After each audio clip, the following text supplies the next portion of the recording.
బులెటిన్లో మరో breaking news చూస్తున్నాం. అమరావతి రాజధాని ప్రాంతానికి ఇటు ఐఐటి నిపుణుల బృంద నివేదికతో కొత్త ఆశలు రేకెత్తుతున్నాయి.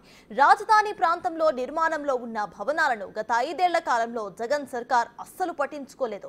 దీంతో అవి ఎండకు ఎండుతూ వానకు నానుతూ క్రమంగా శిథిలావస్థకు చేరుకునే పరిస్థితి నెలకొంది. అయితే కొత్తగా వచ్చిన టీడీపీ సర్కారు ఆయా భవనాల పరిస్థితి ఏంటనే దానిపై ఐఐటి నిపుణులతో తనిఖీలు చేయించింది. దీనిపై పూర్తిగా అధ్యయనం చేసిన ఐఐటి ఎక్స్పర్ట్ టీం ప్రాథమికంగా ఓ నివేదికను ఇచ్చింది.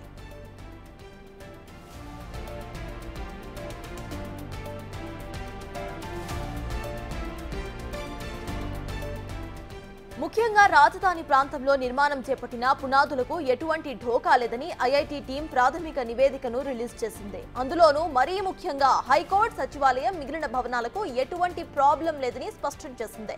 ఇక బయటకి కనిపిస్తున్న తుప్పును తొలగిస్తే ఎటువంటి ఇబ్బందులు కూడా ఉండవని నివేదికలో పేర్కొంది.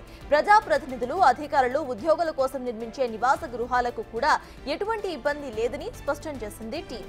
అంతేకాదు ప్రతి భవనానికి తుప్పును క్లీన్ చేసి కెమికల్ ట్రీట్మెంట్ ఇచ్చి తిరిగి నిర్మాణాలు చేపట్టవచ్చని వెల్లడించింది.